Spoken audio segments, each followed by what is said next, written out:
Assalamualaikum warahmatullahi wabarakatuh. Perkenalkan, nama saya Medina Aisyah Nur Soleha dengan NIM 25080101305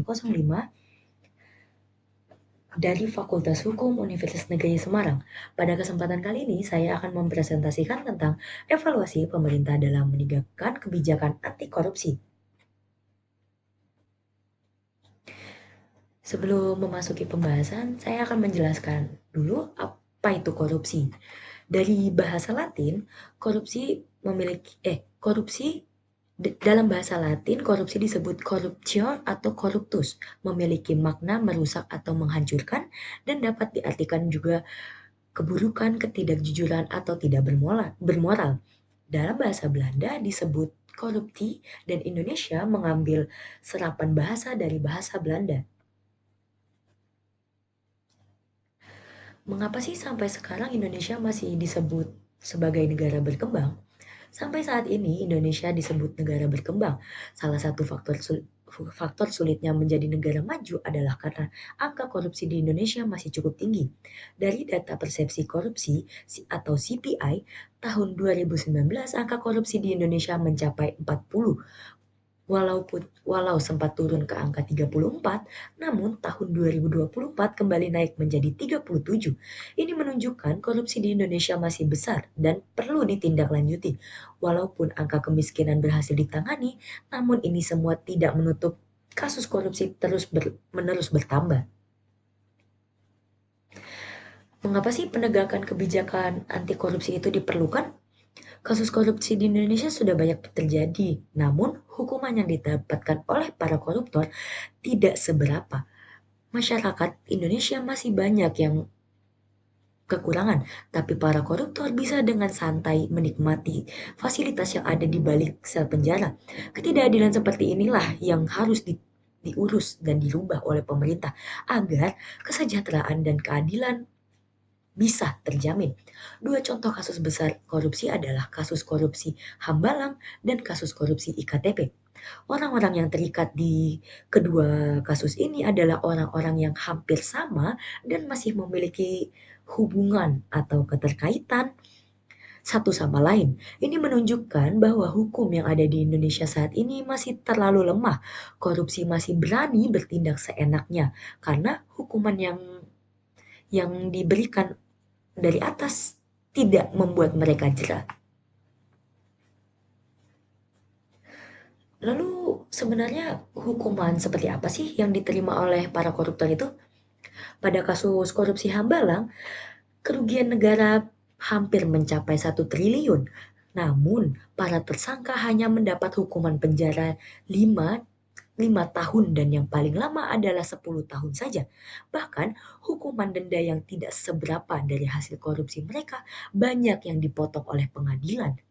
Salah satu yang paling kontroversi dari kasus tersebut adalah keterlibatan anak dari Presiden ke-6. Beliau bisa dituduh memiliki keterlibatan pada kasus ini adalah karena namanya disebutkan oleh saksi dan pelaku lainnya. Namun, hingga kini ia masih memiliki kebebasan untuk pergi kemana saja tanpa memiliki catatan kriminal. Lalu pada kasus korupsi IKTP, kasus ini tak jauh berbeda dengan kasus Hambalang. Kasus ini merugikan keuangan negara sebesar 2,5 triliun. Dan para pelaku hanya mendapat hukuman penjara 5 tahun sampai 15 tahun. Dan denda yang mereka dapatkan hanya sepertian persen dari korupsi yang mereka ambil.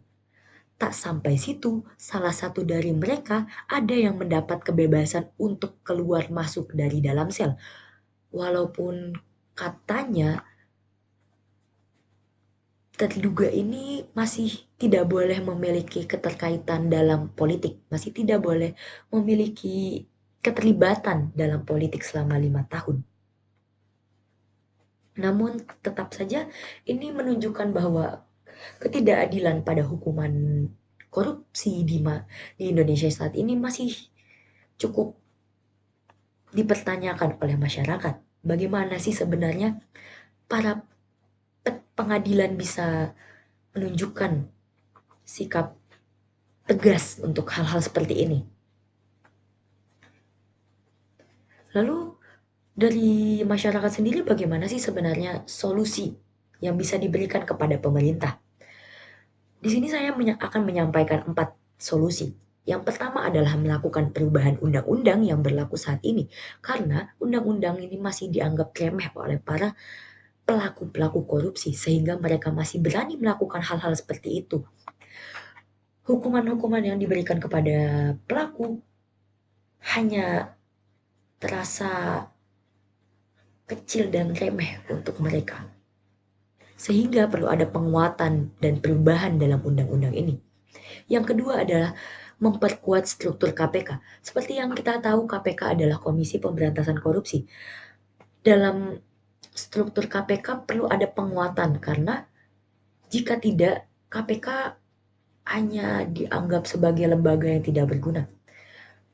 Penguatan dalam struktur ini dapat dimaksudkan sebagai misalkan KPK berhak memberikan hukuman seperti apa, lalu berhak melakukan pengecekan seperti apa, dan berhak mengambil barang-barang yang diduga merupakan barang bukti. Ini adalah contoh untuk memperkuat struktur dari KPK itu. Solusi yang ketiga adalah menindak tegas hukuman untuk para koruptor. Seperti yang sudah saya jelaskan sebelumnya, hukuman yang diberikan untuk para koruptor hanyalah hal yang remeh untuk mereka. Maka dari itu, hukuman yang diberikan harus lebih tegas dan adil untuk masyarakat. Dan solusi yang terakhir adalah menambahkan mata kuliah pendidikan anti korupsi ke semua jurusan yang ada di perguruan tinggi. Hal ini merupakan salah satu langkah dasar untuk mencegah korupsi di Indonesia semakin bertambah. Dengan adanya pendidikan anti korupsi, mahasiswa sebelum memasuki dunia kerja, mahasiswa bisa mengetahui terlebih dahulu apa yang dimaksud dengan korupsi, sehingga mereka mungkin bisa terhindar menjadi kambing hitam para pelaku-pelaku sebenarnya. Sekian yang dapat saya sampaikan, kurang lebihnya mohon dimaafkan. Wassalamualaikum warahmatullahi wabarakatuh.